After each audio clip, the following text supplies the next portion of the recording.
Саламатсыздарбы, биздин Чалкан медиа каналын көрөрмандары. Биздин каналга жазылып, акыркы жаңылыктарды уңуздар. Сирияда калган кыргызстандык келиндердин жакындары Бишкекте акция өткөрүштү. Бишкекте Сирияда калган кыргызстандык келиндерди жана алардын балдарын алып келүүгө бийликтен жардам сураган энелер акция өткөрүштү. 3-августта Оркуй Асалиеванын эстелигинин алдында чогулган 10 чакты эне президент Сооронбай Жээнбековго кайрылуу жолдоп, аларды мекенине кайтарууга жардам сурашты. Энелердин айтымында ушул тапта 100дөн ашык кыргызстандык келин жана ар биринин бери дегенде 2ден баласы Сириядагы качкындар үчүн ачылган Ал-Хол лагеринде жашап жатышат. Сириядагы күрт лагеринде отурган кыргызстандык келиндер буга чейин да бир нече жолу бийликке кайрылып, мекенге алып кетүүнү суранышкан. Кыргыз өкмөтү аларды кайтаруу аракети көрүлүп жатканын жарыялаган. Ал-Хол лагери Сириянын түндүк чыгышындагы Эль-Хасак аймагында жайгашкан. Алгач 11 000 адамга эсептелген бул жайда азыр 73 000 качкын жашап жатат. Алардын 94% аялдар жана балдар. Улуттук коопсуздук боюнча мамлекеттик комитетинин 2018-жылдагы маалыматына караганда, Сириянын согуш болуп жаткан аймактарына Кыргызстандан 850 жаран кетип, анын 150сү ошол жакта курман болгон. Ислам мамлекетине кошулуп кеткен кыргызстандыктардын 140ка жакыны аялдар. Алардын көбү балдарын Эричте кеткен же ошол жакта балалуу болушкан.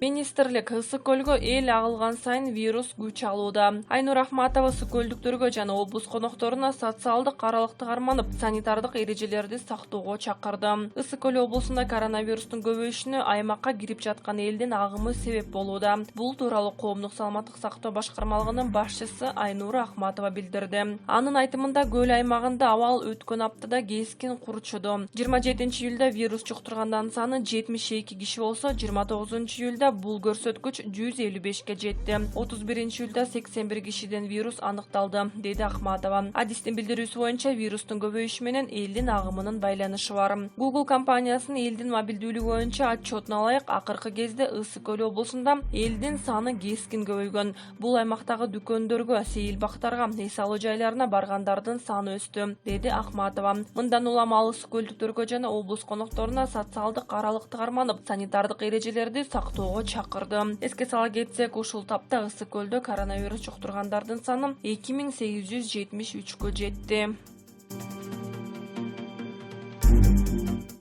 COVID-19 саламаттык сактоо министри жумушка чыкты. Саламаттык сактоо министрлиги министр Сабиржан Абдикаримов жумушка чыкканын 3-августта билдирди. Маалыматка караганда, министр стационардык дарылануудан кийин бир жума үй карантинде жана обочолонуу режиминде болду. Сабиржан Абдикаримов коронавирус козгоочу пневмонияга чалдыгып, 10-июлда ооруканага жатканы айтылган. Буга чейин анын кызматтан кеткени ордуна өкмөткө караштуу милдеттүү медициналык камсыздандыруу фондунун жетекчиси Элнура Боронбаева дайындалары тууралуу маалыматтар апы, бирок өкмөт аны четке каккан. Абдикаримов ооруган учурда саламаттык сактоо министринин милдетин анын орун басары Мадамин Каратаев аткарды. Кыргызстанда 17-июлдан бери пневмония коронавирус катары эсептелип жатат. Кой Таш окуясы боюнча сот отуруму онлайн режиминде өткөрүлө баштады. Бүгүн 3-августтан баштап Кой Таштагы окуялар боюнча сот онлайн режиминде өтө баштады. Бул тууралуу сот процессинин катышуучусу Кундуз Жолдубаева билдирди. Эскерте кетсек, буга чейин 28-июлда сот процессине төрагалык кылган судья Марат Сыдыков мындан ары сот отурумун онлайн режиминде өткөрүү сунуш берген. Анын айтымында, адвокаттар менен прокурорлор ооруп жатат жана тергөө абагында. Камакта отурган айыпталуучуларды сот отурумуна алып келбей жатышат. Ошондуктан судья кийинки отурумду видеоконференция форматы аркылуу өтөт деп жарыялаган. Айыпталуучулардын адвокаты Сергей Слесарев тергөө абагында мындай иштөө үчүн шарттар жок экендигин билдирген. Бирок номер 1 тергөө абагында видео байланыш уюштурганы белгилүү болду. Кыргызстандын Twitter социалдык түйүнүнүн колдоочулары алдында өтө турган парламенттик шайлоо тууралуу жана Бир Бол саясий партиясынын жаңыланган курамы жана шайлоого келе турган четтеги акча тууралуу жазып чыгышты. Ачыкталган маалыматтарды сиздерге орус тилинен которуп сунуштайбыз. Эске салсак, бул маалымат каралуу иретинде эмес, бир гана маалымат иретинде.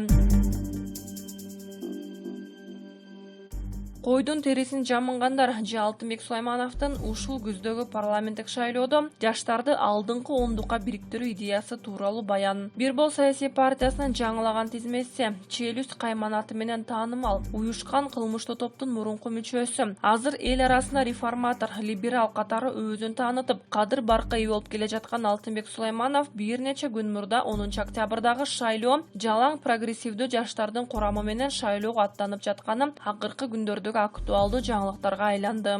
Сулайманов жогорку кеңешке шайлоого катышуу үчүн өз партиясын жандантуу механизм катары аталган жаштарды кошту. Тактап айтканда алар Руслан Ахматбек, Зарина Чекирбаева, Нурсултан Кубанов, Роза Отунбаеванын жээни Айжан Чыныбаева. Сулаймановдун саясий жолу президент Бакиевдин партиясы болгон. Ак жолдон башталган. Апрель инкыбалынан кийин Сулайманов өлкөдөн качып, өзү менен кошо 200 миллиард доллар чыгарып кеткен деген маалыматтар айтылып жүрөт. Азыр канча жылдан кийин Сулайманов Бакиевдин инсандыгына берилгендиги көрсөтөбү же алардын ортосунда кандай байланыш болушу мүмкүн, ушул тууралуу талкууланат. Бакиевдердин үй бүлөсү бүгүнкү күнгө чейин мамлекеттик деңгээлдеги чечимдерге олуттуу таасирин тийгизип келе жаткан Ак жол тобунун саясий ишмерлерине жардам менен Кыргызстанда калыбын келтирүү жана саясий күн тартибине таасир этүү аракеттерин жасагандыгы эч кимге жашыруун эмес. Эске салсак, чындыгында Бакиевчил саясатчылар менен 2015-жылкы парламенттик шайлоодо Сулайманов 10 миллион доллардан ашык каражатты сарптап, Акылбек Жапаров, Игорь Чудинов, Асылбек Шадиев, Кубаныч Жумалиев өңдүү жагымсыз инсандарга ишенип, азыркы чакырылышта өзүнүн партиясын 12 мандат менен камсыз кыла алды. Эгерде акыркы шайлоолордо Сулаймановду каржылоо маселеси жогоруда аталган олигархтардын жардамы менен кызматтык абалын кыянаттык менен пайдаланып, мамлекеттин казынасын тоноп, байлык топтой алса, анда азыр суроо пайда болууда. Сулайманов өзүнүн жакыр, жет элек, тажрыйбасыз жаш саясатчыларын чыгымдарын кайдагы акчалар менен жабууну пландаштырат. Бир бол саясий партиясына кошулуп жаткан жаш талапкерлерге жана элге маалымат үчүн Сулайманов өзүнүн жардамчысы, каржы директору Сымбат Маратбектин жардамы менен каржылоо маселесин чечет. Сулаймановдун командасынын алмаштырылгыс оюнчусу, жаштарды бириктирүүгө аракет кылган саясий лидердин курчоосунда турган Сымбат Маратбек деген ким? Сымбат Маратбек Жалал Абад облусунун Созак районунун Тегит айылында туулган. Чет өлкөдө билим алган. Бир нече тилде эркин сүйлөгөн Сымбат Маратбектин өздүгүн ачыкка чыгаруу маселеси каржылоо боюнча жогорудагы суроого түздөн-түз тиешеси бар. Эми Сулайманов менен Сымбат Маратбек жана Бакиевдердин байланышы кандай? Чындыгында Сымбат Маратбек Бакиевдин кызы. Эске салсак, Марат Бакиев Курманбек Бакиевдин бир тууган агасы. Бакиевдер кланы Белоруссияга 2010-жылдагы революциядан кийин өлкөдөн качып чыгып кетишкен. Кыргызстандын башкы прокуратурасы Марат Бакиевди Бишкек шаарынын Алатоо аянтындагы нааразычылык митингчилерин өлтүрүүдө жана кызматынан кыянаттык менен пайдаланган деген айып менен соттолгон адамдардын расмий тизмесинде 4-орунга киргизилген. Курманбек Бакиев өлкөнү башкарып турганда Марат Бакиев өлкөнүн улуттук коопсуздук кеңешинин жетекчилеринин бири болгон. Эгерде Сымбат Маратбек Сулаймановдун азыркы учурда эң жакын адамдарынын бири болсо, бир бол саясий партиясы Курманбек Бакиевдердин үй бүлөсү менен байланышы барбы деген суроо ачык бойдон калууда.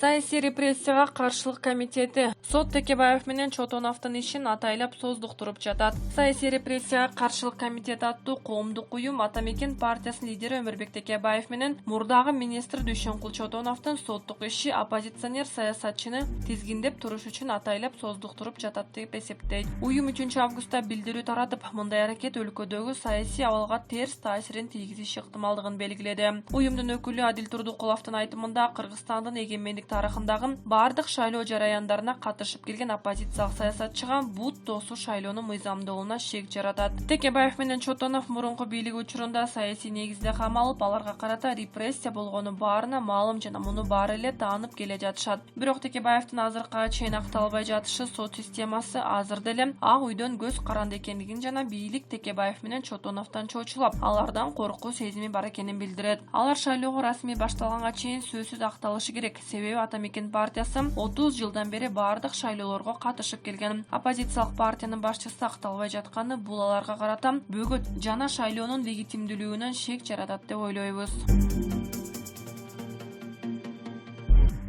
Айрым саясатчылар эпидемия учурунда шайлоо өткөрүүнүн кереги жок экенин айтып жатышат. Ал эми Борбордук шайлоо комиссиясы бул жараянды өз убагында өткөрүү демократиялык өлкө үчүн маанилүү талап экенин билдирүүдө. Президент Сооронбай Жээнбеков парламент өз мөөнөтүндө шайланып, жаңы өкмөттү бекитерин 18-июлда айтты. Кыргызстандагы кезектеги парламенттик шайлоо быйыл 4-октябрда пландалууда.